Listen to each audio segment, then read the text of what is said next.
Commerce അച്ചീവേഴ്സിൻ്റെ പുതിയൊരു വീഡിയോയിലേക്ക് സ്വാഗതം. കേരള സർവകലാശാല BEd അഡ്മിഷൻ 2024 ലേറ്റസ്റ്റ് അപ്ഡേറ്റ് ആണ് ഈ ഒരു വീഡിയോയിൽ പറയുന്നത്.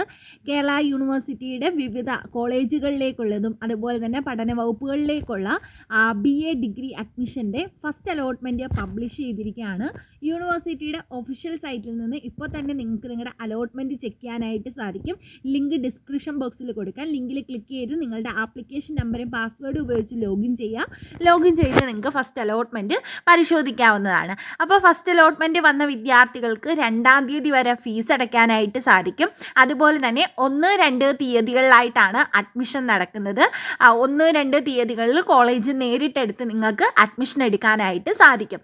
അപ്പോൾ ഈ അഡ്മിഷൻ എടുക്കാത്ത വിദ്യാർത്ഥികളെ ഒരു കാരണവശാലും സെക്കൻഡ് അലോട്ട്മെൻറ്റിൽ പരിഗണിക്കുന്നതല്ല. നിങ്ങളുടെ അലോട്ട്മെൻറ്റ് ക്യാൻസലായി പോവും. അപ്പോൾ നിങ്ങൾ എല്ലാ വിദ്യാർത്ഥികളും ഫസ്റ്റ് അലോട്ട്മെൻറ്റ് കിട്ടിയ വിദ്യാർത്ഥികളെല്ലാം യൂണിവേഴ്സിറ്റി ഫീസ് അടച്ച് നിങ്ങളുടെ അലോട്ട്മെൻറ്റ് മെമ്മോ ഡൗൺലോഡ് ചെയ്യുക. അലോട്ട്മെൻറ്റ് മെമ്മോ ഡൗൺലോഡ് ചെയ്ത് നിങ്ങൾ കോളേജിൽ പോയി 1-2 തീയതികളിൽ അഡ്മിഷൻ എടുക്കാനായിട്ട് ശ്രമിക്കുക.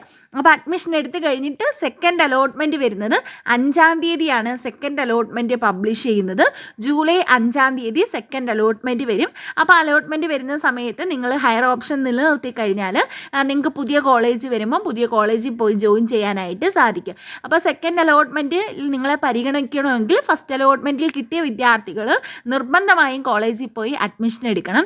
ഇനി കിട്ടിയ വിദ്യാർത്ഥികൾക്ക് നിങ്ങൾക്ക് സാറ്റിസ്ഫൈഡ് ആയ കോളേജാണ് കിട്ടിയിരിക്കുന്നതെങ്കിൽ നിങ്ങൾ നിങ്ങളുടെ ഹയർ ഓപ്ഷൻ ക്യാൻസൽ ചെയ്യണം. ഹയർ ഓപ്ഷൻ ക്യാൻസൽ ചെയ്യാതിരിക്കുന്ന പക്ഷം നിങ്ങളെ അടുത്ത അലോട്ട്മെൻറ്റിൽ പരിഗണിക്കുന്നതായിരിക്കും. അപ്പോൾ സെക്കൻഡ് അലോട്ട്മെൻറ്റിൽ ഏത് കോളേജ് വന്നാലും അവിടെ നിങ്ങൾ അഡ്മിഷൻ എടുക്കേണ്ടതായിട്ട് വരും. ഫസ്റ്റ് അലോട്ട്മെൻറ്റിൽ അഡ്മിഷൻ ക്യാൻസൽ ആവുകയും ചെയ്യും. അതുകൊണ്ട് തന്നെ കൃത്യമായിട്ട് നിങ്ങൾ വേണ്ടാത്തവരാണെങ്കിൽ നിങ്ങളുടെ ഹയർ ഓപ്ഷൻ ക്യാൻസൽ ചെയ്യുക. അല്ല, ഇപ്പോൾ കിട്ടിയ കോളേജ് സാറ്റിസ്ഫൈഡ് അല്ല എങ്കിൽ നിങ്ങൾക്ക് നിങ്ങളുടെ ഹയർ ഓപ്ഷൻ നിലനിർത്താം. അപ്പോൾ നിങ്ങളെ സെക്കൻഡ് അലോട്ട്മെൻറ്റിൽ പരിഗണിക്കുന്നതായിരിക്കും. അപ്പോൾ അഡ്മിഷൻ 1-2 തീയതികളിലായിട്ടാണ് അഡ്മിഷൻ നടക്കുന്നത്. അപ്പോൾ ഈ ഒരു ഇൻഫർമേഷൻ നിങ്ങളുടെ ഫ്രണ്ട്സിന് എല്ലാവർക്കും ഷെയർ ചെയ്ത് കൊടുക്കുക. നെക്സ്റ്റ് ഒരു വീഡിയോയിൽ കാണാം. Thank you.